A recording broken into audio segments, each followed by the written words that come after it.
아, 오늘 저희가 2022년 두 번째 주일을 맞이합니다. 우리가 신년 새해가 되면 많은 것들을 계획하고 결단하고 결심하잖아요. 그런데 또 어떤 분들은 뭐 매년 돌아오는 해인데 뭘 새롭게 결단하고 결심하나 이런 생각 가지고 지내시는 분도 있습니다.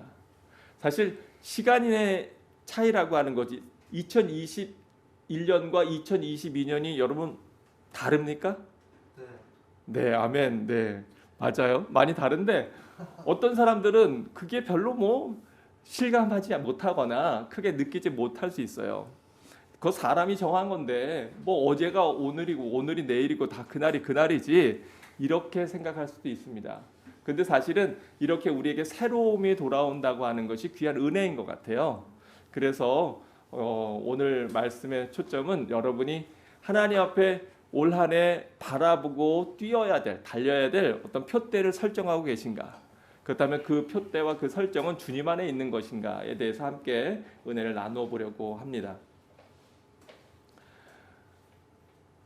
우리가 오늘 읽은 이 본문 말씀은 너무나 유명한 말씀이죠. 사도행전 그 사도 바울이 한 말씀 가운데서도 굉장히 유명한 말씀인데요. 오늘 말씀을 보면 그 달리기를 하는 그러한 모습들을 볼 수 있습니다. 우리가 매년 새해 되면 새로운 결심들을 하고 또 새로운 계획들을 많이 세웁니다. 근데 여러분 그 계획이 하나님 안에 있는지 우리가 스스로 점검해 봐야 될 것입니다. 잠언 16장에 보면 이런 말씀이 있죠. 사람이 마음으로 자기의 길을 계획할지라도 그 걸음을 인도하시는 이는 누구시라고요? 여호와시다. 우리는 저마다 새로운 계획들을 갖고 삽니다. 올해는 내가 이러한 일들을 해야 되겠다. 또 올해에는 내가 이러한 목표를 향해서 나아가야 되겠다. 학생은 공부나 또는 졸업이나 취직에 대한 그러한 생각들을 가질 것이고요. 또 일하는 사람들은 그 사업에 대해서 새로운 계획들을 갖게 될 것입니다. 그런데 우리가 그것을 자기의 길을 계획할지라도 그 걸음을 인도하시는 이는 여호와시다. 우리가 세상에 통제할 수 없는 것들이 참 많이 있습니다.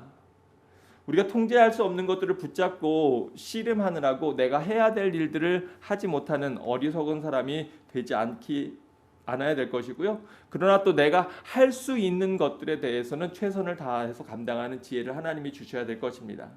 사람이 아무리 자기의 길을 계획할지라도 그 걸음을 인도하시는 이는 여호와시다. 하나님께서 우리를 돌보시고 하나님이 지켜주지 않으면 우리가 아무리 조심하고 애쓰고 또 수고한다고 하여도 그 모든 것이 허사로 돌아가는 경우가 많이 있습니다. 조금 전에 우리가 부른 찬양 가운데에서도 우리가 이렇게 찬양했어요. 주의 날개 그늘 및 우리의 피난처가 된다. 올 겨울은 참 눈이 많이 오는 것 같아요. 그래서 하나님 앞에 하나님 이렇게 따뜻한 쉴 곳을 주셔서 쉘터를 주셔서 참 감사합니다. 이런 마음이 들면서도 이 피난처가 없는 홈리스들 생각하면서 사실 저도 얼마나 마음이 아프고 힘들었는지 또 그 사역을 하시는 분들은 더 크게 그것들이 다가왔을 것이라 이렇게 생각이 됩니다. 올겨울 참 많이 추웠잖아요. 우리가 영적인 쉘터가 우리가 육신에서 이 땅에 살 때 그러한 우리가 쉴 수 있는 집이 있고 장막이 있고 쉘터가 있다는 것도 참 감사한 것인데 만약에 우리가 영적인 쉘터가 없다고 한다면 이 세상 살아가면서 그것이 얼마나 힘들까 여러분 한번 생각해 보셨습니까? 하나님께서 우리를 지키시고 보호하시고 돌봐주셔야 우리가 믿음으로 갈 수 있습니다. 그래서 그것이 없으면 영적인 쉘터 하나님의 은혜의 돌보심을 느끼지 못하다 보면 사람이 세상의 큰일들 어려움들을 겪을 때 좌절하거나 넘어지거나 쓰러지거나 낭망하죠. 그래도 우리 믿음의 사람들은 어려움을 겪고 또 세상에 많은 변화를 겪는다 할지라도 우리가 쓰러지지 않는 것은 우리의 능력과 우리의 힘이 아니라 우리의 길을 인도하시고 돌보시는 하나님의 은혜가 있기 때문인 줄로 고백합니다. 그러면서 3절에는 이렇게 얘기하죠. 너의 행사를 다 여호와께 맡기라. 그리하면 내가 경영하는 것이 이루어지리라. 세상에 많은 걱정과 염려와 근심이 어디에서 옵니까? 그 많은 것들을 내가 하려고 하기 때문에 그리고 또 내가 해야만 한다고 생각하기 때문에 오는 것 아닐까요? 우리가 정말로 기도할 때 바르게 기도해야 될 것은 하나님, 우리가 변화할 수 없는 것에 대해서 받아들일 수 있는 용기를 허락하시고 또 내가 변화시킬 수 있는 것에 대해서 열심을 내고 최선을 다하는 지혜를 주옵소서. 우리가 그렇게 기도하는 여러분 되기를 바랍니다. 세상에 우리가 내가 경영하는 모든 것들을 하나님께 맡길 때 우리 마음에 쉼이 있는 것입니다. 여러분이 하는 모든 일들, 공부도 마찬가지예요. 물론 우리가 열심히 공부해야 됩니다. 하나님 앞에 다 맡겨. 하나님, 저 이번 시험 하나님 앞에 그냥 맡겼습니다. 하나님 책임져 주세요. 그리고 내가 쉰다고 해서 그것이 지혜로운 건 절대로 아니겠죠. 내가 하는 모든 일들이 하나님 앞에 다 맡긴다고 할 때 내 몫은 내가 감당해야 되겠지만, 그러나 내가 그것에 대해서 걱정하고 염려하고 두려워하는 마음이 내 안에 있다면 우리가 내가 아직 하나님 앞에 다 맡겼구나, 아니면 다 못 맡겼구나. 어떤 것일 것 같습니까? 내가 하나님 앞에 다 못 맡겼구나. 우리의 건강 문제도 그래요. 여러분, 내가 건강을 지킬 수 있다고 해서 지켜지는 것이 아닙니다. 작년 한 해 돌아보면 솔직히 왜 그런지 모르겠어요. 근데 제 주변에서 젊은 사람들이 갑자기 심장마비로 떠난 사람이 여럿입니다. 원킴이라고 하는 형제도 한국에 있었는데 크게 사업을 하고 있었거든요. 나이 40밖에 안 됐어요. 저는 잘 모르겠어요. 왜 그런지. 근데 갑자기 그렇게 떠났어요. 그리고 또 잘 아시는 대로 마이애미에 있었던 마이애미 교회 우리 김 목사님도 갑자기 그렇게 떠나서 이게 뭐지? 왜 이런 일들이 있지? 이런 마음들이 사실 들었습니다. 뭐 저는 잘 모르겠어요. 그게 뭐 주사 맞은 거에 부작용인지 뭔지 어떤 건지 저는 잘 모르겠습니다만, 하여간 분명한 거는 우리가 우리를 지킬 수 없다는 거예요. 아무리 우리가 우리를 보호하려고 하고 애쓰려고 해도 우리가 우리를 못 지킵니다. 하나님, 그리고 여러분 그것만 생각하면 얼마나 마음이 불안합니까? 우리의 미래를, 우리의 사업을, 우리의 자녀들을 하나님 앞에 맡기지 못한 마음 얼마나 불안하겠어요. 얼마나 두렵겠어요. 그런데 바로 우리에게는 믿음의 주여 우리를 온전케 하시는 주님이 계시기 때문에 우리가 주님 바라보며 나머지 모든 상황들을 하나님 앞에 맡길 때 우리 마음에 진정한 평안과 감사와 은혜가 흘러 넘칠 줄로 믿습니다. 그래서 우리 사랑하는 성도들은 올해 계획하는 모든 일들, 우리가 감당해야 될 것들에 대해서 최선을 다해서 감당해야 되지만 우리가 어찌할 수 없는 부분들에 대해서 하나님 앞에 맡기고 주님의 돌보심과 주님의 그늘 밑에, 그 날개 그늘 밑에 우리의 피난처됨을 믿고 믿음으로 달려나가는 여러분 모두가 되시기를 주의 이름으로 축복합니다. 사실 우리가 잘 아는 대로 이 사도 바울은 이 세상에서 얼마나 뛰어난 사람입니까? 많은 것들을 할 수 있는 사람이었어요. 우리가 잘 아는 대로 그는 태어나자마자 로마의 시민권을 받았던 그러한 사람이고 당대 최고의 가말리엘이라고 하는 그러한 학자의 밑에서 교육을 받았던 그러한 뛰어난 사람이었습니다.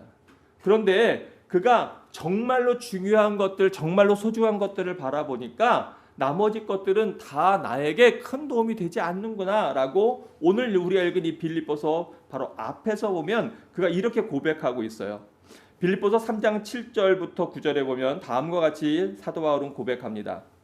그러나 무엇이든지 내게 유익하던 것을 내가 그리스도를 위하여 다 해로 여길 뿐더러 또한 모든 것을 해로 여김은 주 그리스도 예수를 아는 지식이 가장 고상하기 때문이라.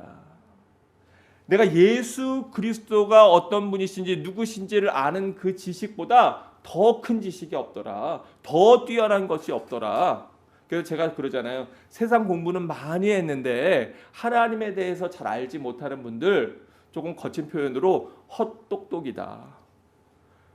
아무리 세상 공부를 열심히 많이 했어도 정말로 살아계신 하나님을 알지 못하면 그분은 참된 지혜가 없는 사람이고요.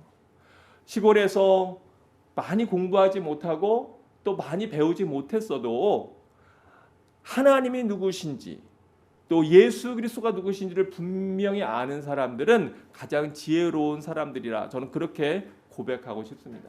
잠언에서도 다음과 같이 말씀하잖아요. 바로 모든 지혜의 근본, 모든 지혜와 지식의 근본은 하나님을 경외하는 것이다. 하나님이 누구신지를 알지 못하는 것보다 어리석은 것이 없습니다. 사도 바울은 그것을 알았어요. 바로 예수님을 만났기 때문이지요. 그리고 그가 이렇게 고백합니다. 내가 바로 예수 그리스도를 위하여 모든 것을 다 잃어버리고 배설물로 여김은, 내가 지금까지 공부하고 애쓰고 노력하고 수고했던 모든 것들, 그것을 다 내가 배설물로 여기는 이유가 있는데 바로 그리스도를 얻기 위함이고 그 주님 안에서 발견되기 위함이다. 내가 가진 의는 율법에서 난 것이 아니요 오직 그리스도를 믿음으로 말미암은 것이니 곧 믿음으로 하나님께 난 의라. 우리가 잘 아는 것처럼 사도 바울처럼 그렇게 철저하게 율법을 지킨 사람도 많지 않지 않습니까? 그래서 그가 뭐라 그럽니까? 내가 율법으로는 완전한 자다. 자기 스스로 그렇게 고백합니다. 내가 율법으로는 완전한 자다. 그런데 그럼에도 불구하고 내가 그 모든 것들을 다 배설물로 여긴 것은, 내가 갖고 있는 의는 내가 무엇을 철저하게 지켜서 갖고 있는 그러한 행위로서의 의가 아니라 오직 믿음으로 말미암은 의다.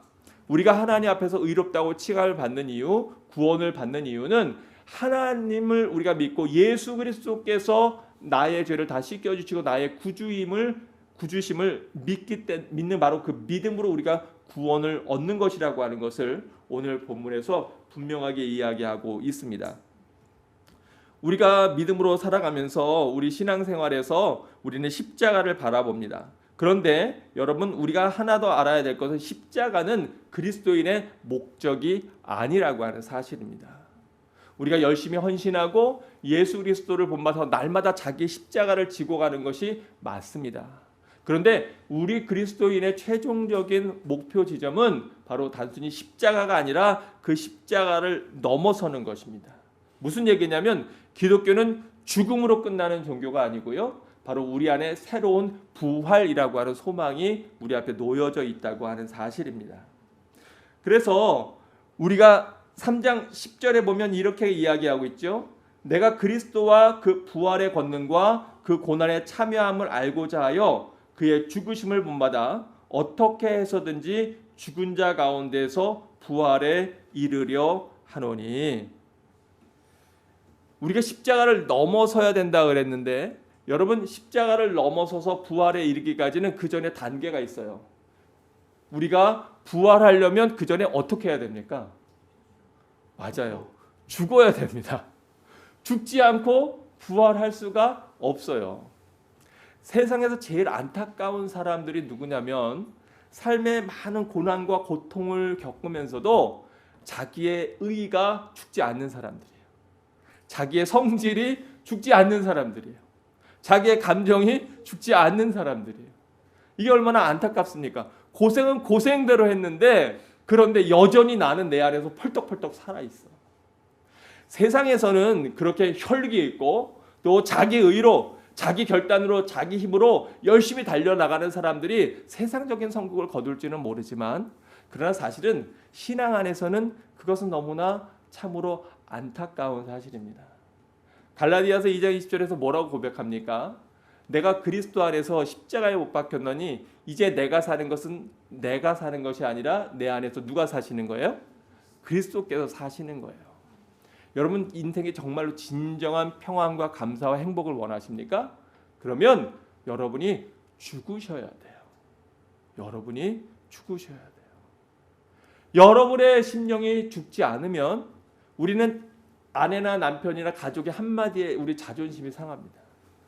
그 아무것도 아닌 한마디가 내 마음에 팍 찔러서, 그래서 마음이 괴롭고 힘들고 다투고 싸우고 그런 것들 여러분 많이 경험하지 않습니까? 내 안에 내가 죽지 않으면 내가 지금 처해 있는 그 상황이 나를 옥죄어서 숨도 못 쉬게 만드는 경우들이 있어요. 사업을 하다가 경제적으로 돈이 부족해서 어려움에 처한다든가 어떤 위기에 처한다든가 이랬을 때 여전히 내 안에 내가 살아있으면 여러분 그게 얼마나 괴롭습니까? 내가 지금까지 이루어놓은 모든 것들이 다 무너져 내리는 것 같고, 다 망해버리는 것 같고 정말 차라리 죽음보다 더 큰, 더 끔찍한 고통을 겪는 경우들이 많이 있어요. 근데 왜 그러냐? 내가 죽지 않아서 그래요. 내가 죽지 않아서. 교회 안에서도 신앙생활 하다가도 우리 마음속에 여러 가지 많은 불평이나 불만이나 여러 가지 원망들이 나올 때가 있습니다. 왜 그렇습니까? 내가 주님을 바라보지 못하고 주변의 사람들을 바라보거나 또 상황을 바라보거나 또 내 안에 내 의가 아직도 살아 있어서 그래서 우리가 그러한 고통을 겪는 경우가 많이 있습니다. 여러분 지금 겪고 있는 걱정, 염려, 두려움에서 벗어나고 싶으십니까? 방법이 하나 있어요. 빨리 많이 내려놓으시는 거예요. 이거 빨리 내려놓으시는 거예요. 근데 놀라운 하나님 안에서의 은혜의 속성은 이거 내가 내려놓으면 내 것 되고 내가 붙잡겠다고 막 손으로 쥐고 있으면 아무것도 내 것이 안 되는 경우를 많이 경험합니다. 우리 이용규 선교사님의 내려놓음이라는 책에 보면은 아주 재미있는 부분이 나오잖아요. 아이를 데리고 장난감 가게에 가서 아이가 좋아하는 거를 산 거예요. 그런데 이거를 계산대에 내려놔야지 계산을 하고 통과해서 내 거가 되잖아요. 근데 얘가 이걸 꽉 움켜쥐고 안 놓는 거예요. 하나 울고 소리를 크게 지르면서 이거 뺏기는 줄 알고 막 붙잡고 있는 거예요. 우리가 그런 모습으로 살아갈 때가 얼마나 많이 있습니까? 여러분 근데 그거 내가 열심히 붙잡고 있다고 해도 하나님의 계산대를 통과하지 않으면 그거 내 거 아닙니다. 오히려 그것을 내가 주님 앞에 맡깁니다. 하나님, 제가 처해 있는 상황 주님께 맡깁니다. 하나님, 저의 육신의 고통 너무 힘들고 고통스러운데 이거 주님께 맡깁니다. 내가 내 마음의 이 상심, 내 마음의 상처 이거 내가 주님께 맡깁니다. 그리고 하나님 앞에 내려놓을 때 그리고 하나님 앞에 나는 죽었습니다. 주님, 죽은 사람이 뭐 다른 것을 속상해하고 느끼고 또 괴로워하겠습니까? 그저 내 안에 주님만 살아있게 하옵소서 라는 마음으로 나아갈 때 그때 하나님이 우리에게 많은 것들을 은혜를 허락하시는 것을 우리가 경험하게 되지 않습니까? 사랑하는 성도 여러분, 여러분은 주님을 위해서 무엇을 내려놓으십니까? 무엇을 버리셨습니까? 사도 바울은 오늘 이 빌립보서 말씀에서 내가 예전에 열심히 공부했던 거, 내가 세상에 중요하다고 생각했던 그 모든 것들을 내가 주님을 얻기 위해서 그리스도 안에서 발견되기 위해서 내가 이것을 다 배설물로 여긴다. 그러면서 내가 그리스도의 부활과 권능과 그 고난에 참여함을 알고자 하여 내가 부활에 이르기를 원한다. 제가 간절히 바라는 것이 있는데 뭐냐면 제가 알고 있는 모든 사람들은 단 한 사람도 낙오되지 않고 다 하나님 나라에서 만나는 거예요. 그러려면 저도 하나님 나라 가야 되는데, 네. 여러분 우리가 정말 그 목사로서의 바람과 소원이 다른 거 없어요. 하나님 말씀 듣고 하나님에 맡겨주셨던 양떼들 또 하나님 안에서 만난 많은 사람들이 다 하나님 알고 하나님 앞에 영광 돌리며 천국 백성 되기를 원합니다. 천국 백성 되기를 원합니다. 이 세상에서 아무리 잘 되고 이 세상에서 많은 건 누렸다고 해도 하나님 나라의 그 부활의 영광의 자리에 참여하지 못한다면 얼마나 안타까운 모습이겠습니까? 그러기에 바로 우리들은 우리의 마음을 새롭게 하고 믿음으로 주님 안에서 부활의 자리에 만나기를 간절히 소망하고요. 우리 자녀들에게도 너 다른 거는 몰라도 하나님만은 꼭 붙잡아야 된다. 우리 하나님은 절대로 놓치면 안 된다. 그것을 가르치고 또 알리는 여러분 되기를 바랍니다. 사도 바울은 그러면서도 겸손하게 오늘 빌립보서 3장 12절에서 이렇게 얘기합니다. 내가 이미 얻었다 함도 아니요 온전히 이루었다 함도 아니라 오직 내가 그리스도 예수께 잡힌 바 된 그것을 잡으려고 달려가노라. 여기에서 우리는 사도 바울의 겸손함을 볼 수 있습니다. 성경의 제일 많은 부분을 바로 쓴 사람이 이 사도 바울 아닙니까? 신약의 절반 이상을 쓴 사람이 바로 사도 바울인데 그럼에도 불구하고 그는 세상적으로 내가 자랑할 것 많지만 하나님 앞에서 내가 자랑할 것이 없다. 그러면서 내가 이미 얻었다 함도 아니고 온전히 이루었다 함도 아니라. 이사야서 43장 18절에 보면 이렇게 얘기합니다. 너희는 이전 일을 기억하지 말며 옛날 일을 생각하지 말라. 보라, 내가 새 일을 행하리니 이제 나타날 것이라. 너희가 그것을 알지 못하겠느냐. 반드시 내가 광야의 길을 사막에 강을 낼 것이라고 말씀하고 있어요. 우리가 새해를 맞이해서도 많이 보는 말씀인데, 왜 사도 바울은 내가 이미 얻었다 함도 아니고 온전히 이루었다 함도 아니다. 또 이사야서에서는 이전 것들을 기억하지 말고 옛날 일을 생각하지 말아라 라고 얘기할까요?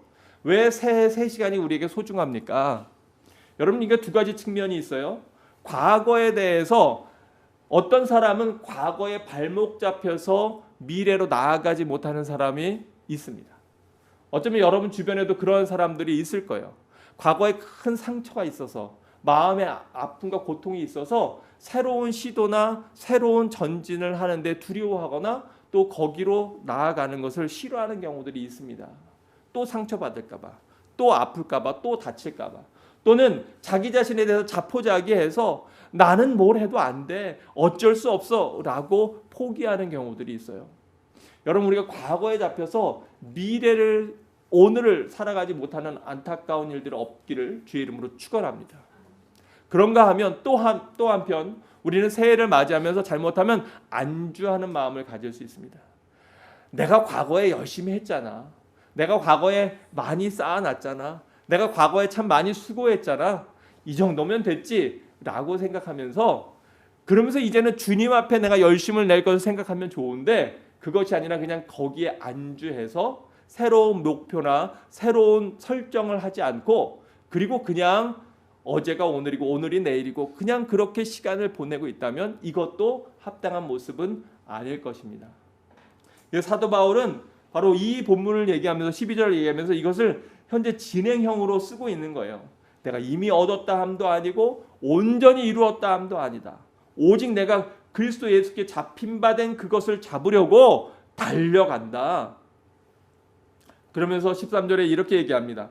형제들아, 나는 아직 내가 잡은 줄로 여기지 아니하고 오직 한 일, 즉 뒤에 있는 것을 잃어버리고 앞에 있는 것을 잡으려고 14절에 표대를 향하여 그리스도 예수 안에서 하나님이 위에서 부르신 부름의 상을 위하여 달려가노라. 제가 좋아하는 그 이야기 중에 하나가 있는데, 여러분 경영의 아버지라고 하면 피터 드러커라고 들어보셨을 거예요. 그는 매 3년마다 그가 노년에 이르기까지 새로운 것들을 공부하고, 그래서 그거에 대해서 연구하고, 그래서 새로운 책으로 내던 것으로 유명한 사람이죠. 한 기자가 물어봅니다. 피터 드러커에게, 지금까지 선생님은 너무나 많은 훌륭한 저작들을 내셨는데 그 중에 최고의 작품은 무엇입니까?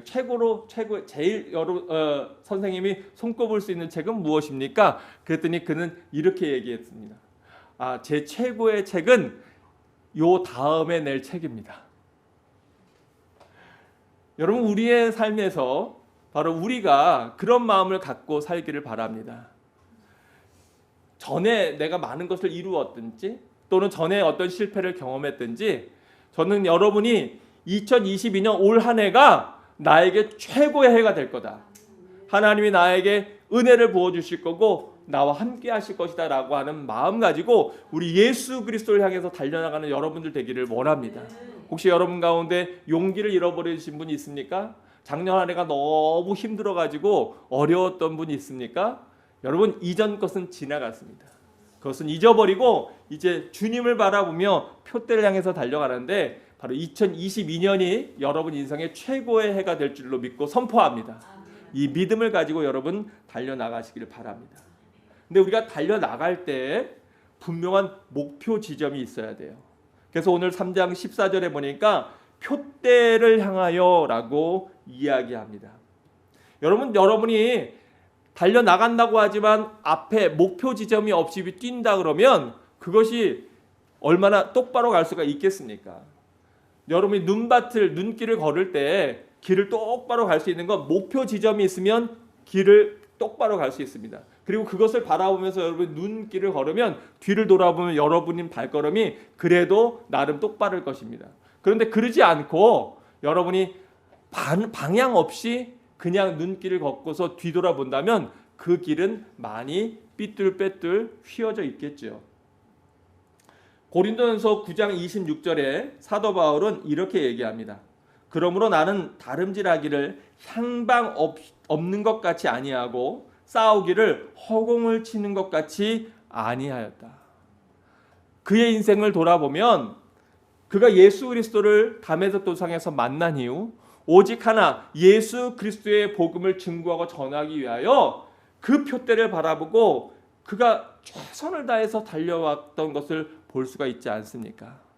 우리 사랑하는 성도 여러분도 바로 올 한 해를 살아가면서 그렇게 하나님 앞에 표대를 온전히 설정하고 그 안에서 달려나가는 여러분 되시기를 주의 이름으로 축원합니다.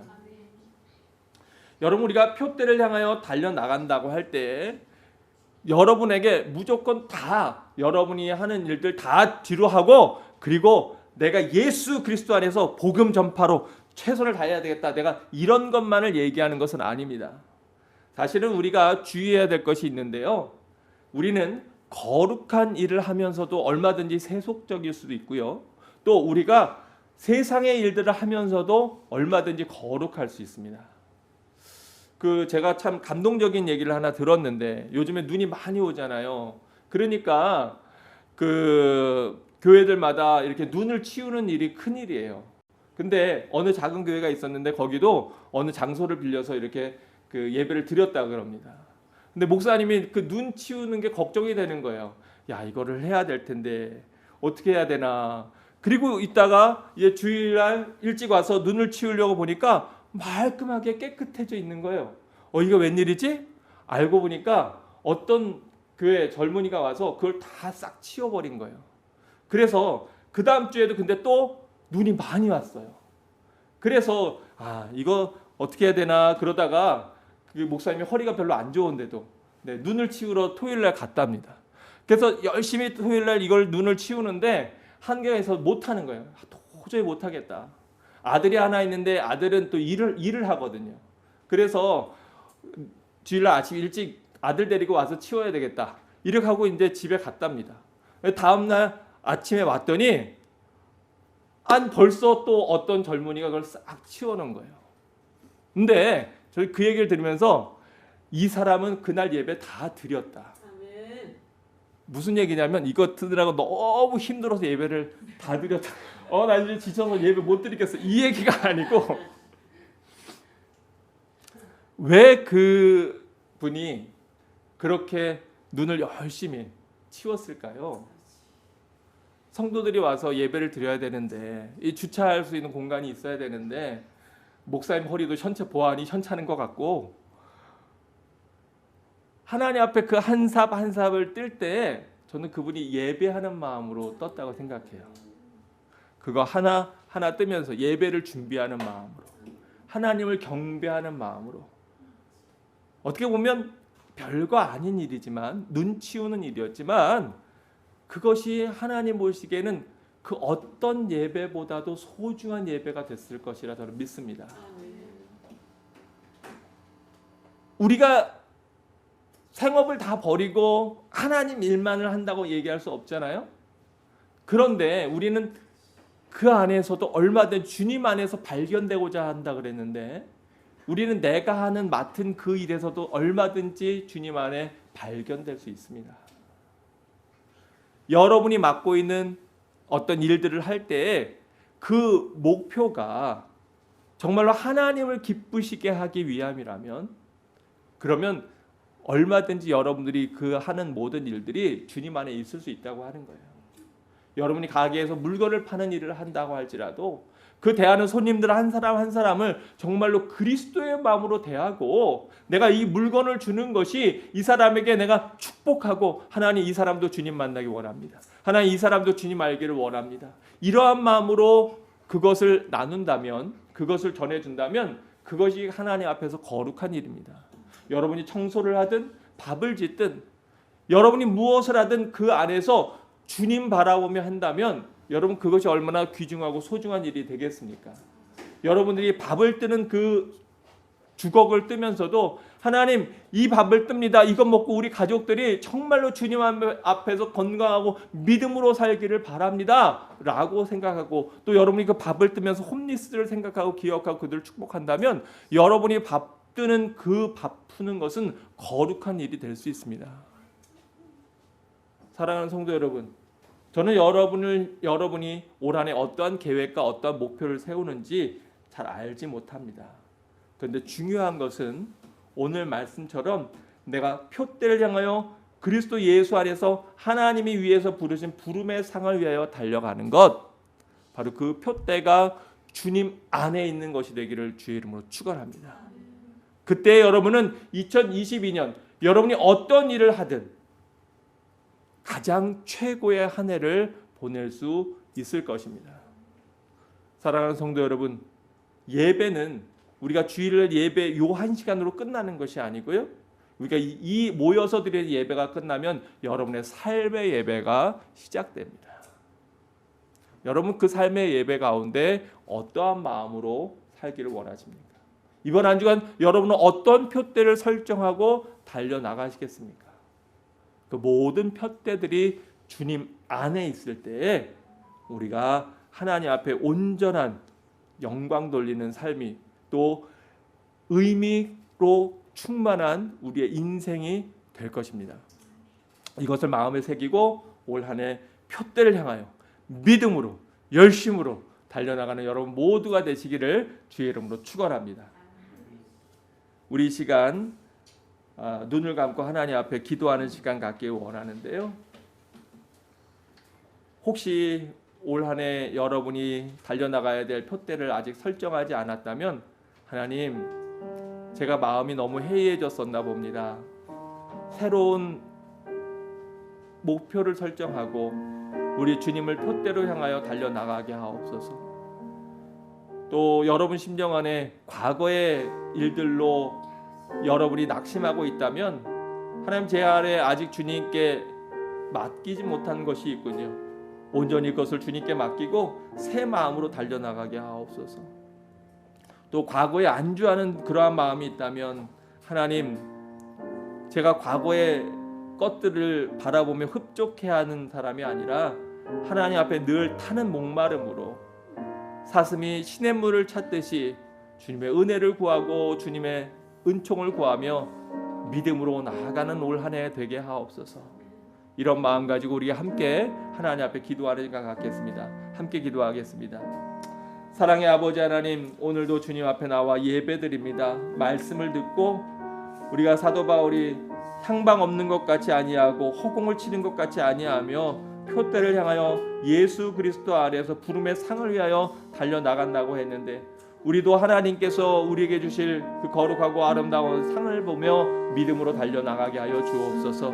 하루하루 사는 것이 그저 주어진 시간 안에서 어쩔 수 없어서 사는 삶이 아니라 매 순간 무엇을 하든지 예수 그리스도의 마음으로 감당하게 하여 주옵소서. 오직 주님만을 바라보며 십자가를 넘어선 부활의 주님을 만나는 그 마음으로 믿음으로 서게 하여 주옵소서. 믿음의 주여 또 온전케 하시는 예수를 바라보게 하여 주시옵시고, 지금 현재 내 앞에 어려움이나 아픔이 있다고 할지라도 아버지 하나님, 십자가를 참으사 부끄러움을 개의치 아니하시고 주님 앞에 보좌에 앉으신 예수 그리스도의 그 기쁨에 참여하기 위하여 오늘도 믿음으로 나아가게 하여 주옵소서. 우리의 소망을 살아계신 하나님께 두고 달려나가게 하시고, 아버지 하나님, 하나님 앞에 영광 돌리며 나아가게 하옵소서. 그러나 내 안에 아직도 내 의가 살아서 내 마음을 괴롭히고 또 내 마음을 힘들게 하는 것들이 있다면 주님 앞에서 이제는 내가 사는 것 아니라 주님께서 내 안에 사시는 것이라고 고백하는 저희들 되기를 원합니다. 아버지 하나님, 지치지 않게 하시고 하나님이 공급해 주는 힘과 은혜로 믿음으로 달려나가는 저희 모두 되게 하셔서 하나님 앞에 온전히 서게 하여 주옵소서. 주님의 돌보심을 구하며 예수님의 이름으로 기도합니다.